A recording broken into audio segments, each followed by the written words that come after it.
Hola queridos jóvenes, queridos hermanos, ¿qué tal? ¿Cómo están? Espero que se encuentren muy bien. Les saluda el padre Byron.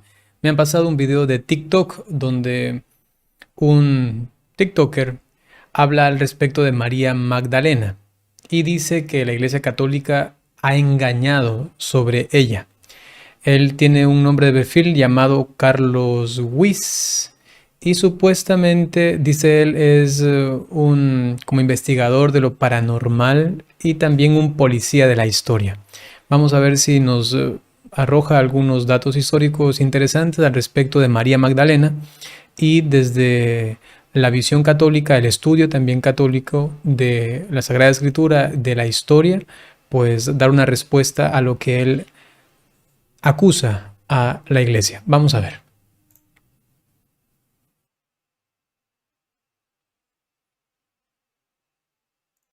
Nos han engañado siempre, haciéndonos creer que María Magdalena era una prostituta durante siglos. Lo primero que me salta como de reacción es que, claro, yo entiendo, quizá como para ser llamativo el video dice nos han engañado, ¿no? Sin embargo, hay que tener un poquito de cuidado, porque si se dice engañar, hay ya una intención malvada. Ahí hay un objetivo siniestro que se ha querido conseguir por medio de ocultar ciertas cosas que no era conveniente que el mundo conociera, algo parecido, ¿no? Y evidentemente esto apunta a la Iglesia Católica, ¿no?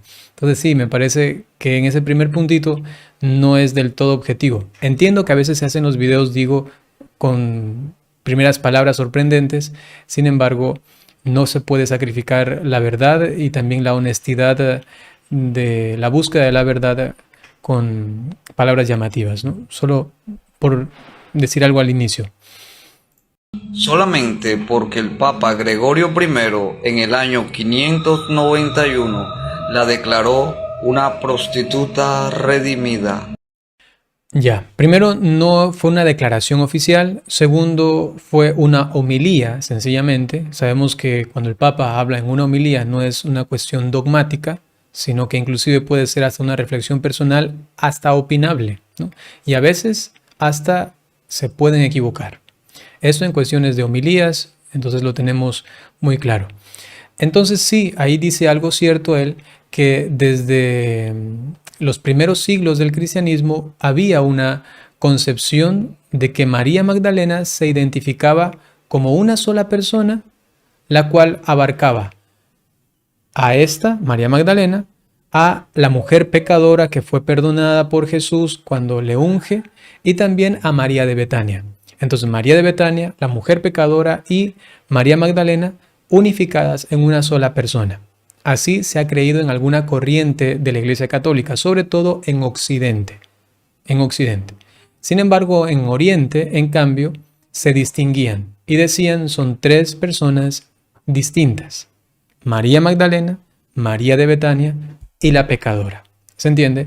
Entonces, a lo largo de la historia de la iglesia siempre han habido estas posturas. Inclusive hay una tercera postura que dice que María Magdalena es una mujer, una persona, y hay una segunda persona que en cambio abarca a María de Betania con la pecadora. ¿Sí? Los que conocen de Biblia pues lo tienen claro, pero si es que a alguien se le dificulta, al final de este video voy a poner las citas bíblicas para distinguir las escenas y darnos cuenta que no necesariamente son una sola persona, sino que más bien nos arroja el dato bíblico a que consideremos que más probablemente pudieron haber sido tres personas distintas. Entonces, la acusación que se hace de que la iglesia ha engañado no es verdad históricamente, porque siempre han habido estas especulaciones. Sin embargo, les quiero decir algo también, la Iglesia Católica se ha pronunciado oficialmente también sobre esto. Ya vamos a ver a continuación cuando termine este video.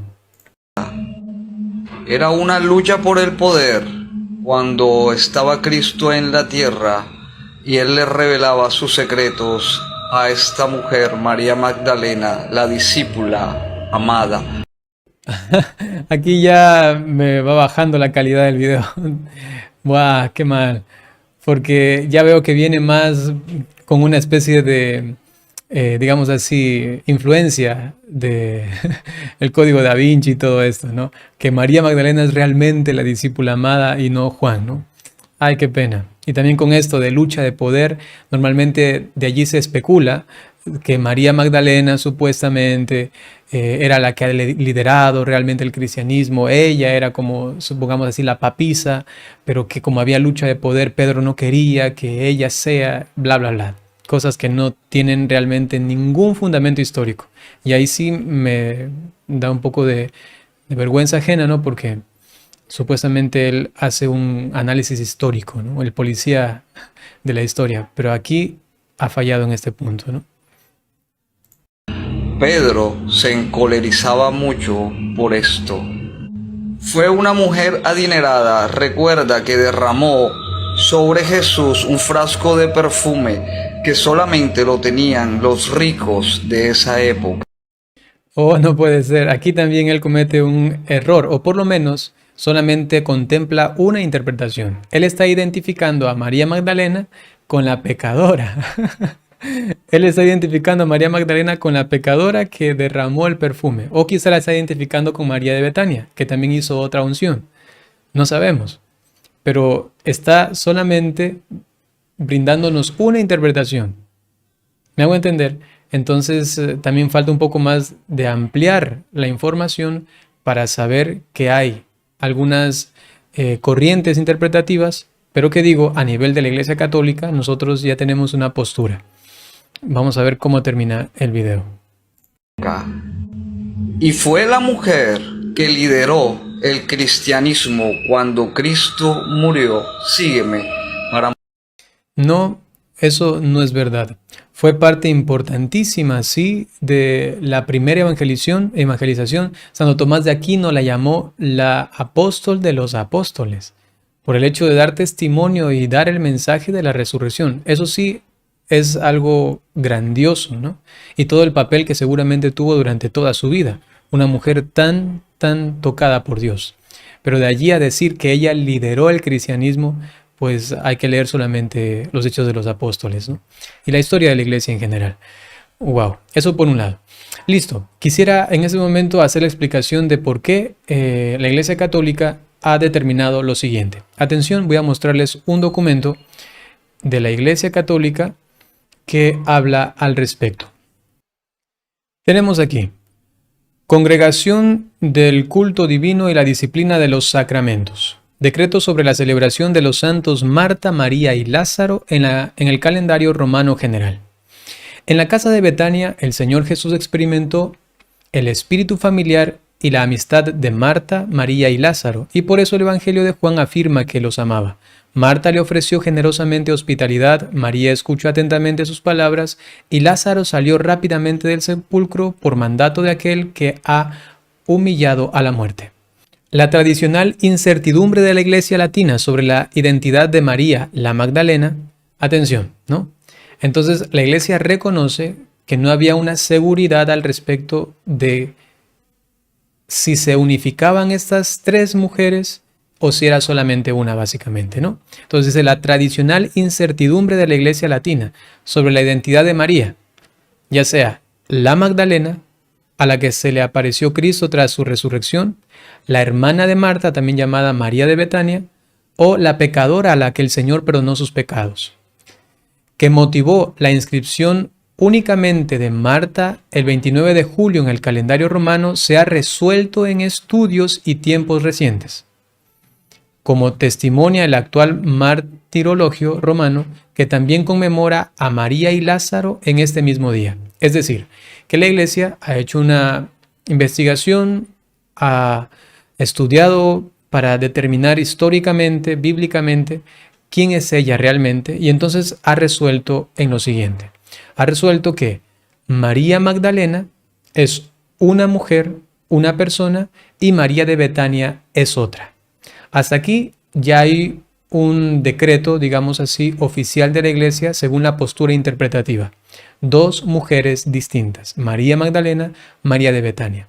Lo que no se sabe claramente es si la mujer pecadora se identifica con María Magdalena o se identifica con María de Betania, puesto que en las narraciones de las unciones de Jesucristo, que fueron 2 días antes de la Pascua, solamente se menciona a una mujer pecadora. No se dice que se llamaba María, no se dice que era Magdalena. En cambio, de María de Betania, sí se dice que fue 6 días antes de la Pascua y que era justamente ella. En el caso de María Magdalena se la menciona, básicamente como aquella que fue testigo de la resurrección, como aquella de la que fueron expulsados 7 demonios, aquella que estuvo a los pies de la cruz. Básicamente esto. Por ello, la Iglesia Católica ha determinado 2 fiestas litúrgicas o 2 memorias litúrgicas porque corresponden a 2 personas distintas. Una para María Magdalena el 22 de julio y otra para María de Betania el 29 de julio, juntamente con su hermano Lázaro y su hermana Marta. Así lo tenemos en la celebración litúrgica de la Iglesia Católica. Continúa el texto. Además, en algunos calendarios particulares los 3 hermanos se celebran juntos en ese día. ¿Por qué? Porque se identifica el 29 de julio a estos 3 hermanos, a distinción del 22 de julio, que es solamente María Magdalena. Por ello, considerando el importante testimonio evangélico que dieron al hospedar al Señor Jesús en su casa, al escucharlo atentamente, al creer que Él es la resurrección y la vida, el sumo pontífice Francisco, acogiendo la propuesta de este dicasterio, ha dispuesto que el 29 de julio se inscriba en el calendario romano general la memoria de los santos Marta, María y Lázaro. Por lo tanto, dicha memoria deberá aparecer con esta denominación en todos los calendarios y libros litúrgicos. ¿Cuál denominación? Memoria de los santos Marta, María y Lázaro. Para la celebración de la misa y la liturgia de las horas. Las variaciones y añadidos que han de ser adoptados en los textos litúrgicos adjuntos al presente decreto deben ser traducidos, aprobados y después de la confirmación de este dicasterio publicados por las conferencias episcopales, sin que obste nada en contrario, en la sede de la Congregación para el Culto Divino y la Disciplina de los Sacramentos, a 26 de enero de 2021, memoria de los santos Timoteo y Tito, obispos. Cardenal Robert Sarah, prefecto. Por último, porque también vendrá esa inquietud, y la mujer hallada en adulterio, que quería ser apedreada y que Jesús le perdonó en Juan capítulo 8, ella, ¿quién es? María Magdalena, María de Betania, la mujer pecadora. Pues tampoco esto lo sabemos con absoluta certeza. Digo, hay interpretaciones varias. Lo que tenemos ahora claro es que María Magdalena y María de Betania son 2 mujeres distintas. Básicamente eso, queridos hermanos. Hay que tener siempre cuidado con lo que uno ve en internet y si tienen alguna duda o algo así, siempre hacer una investigación más profunda. Ahora permítanme darles la bendición. El Señor esté con ustedes. La bendición de Dios Todopoderoso por intercesión de la Santísima Virgen María, San José y todos los ángeles y santos. En el nombre del Padre y del Hijo y del Espíritu Santo. Hasta pronto.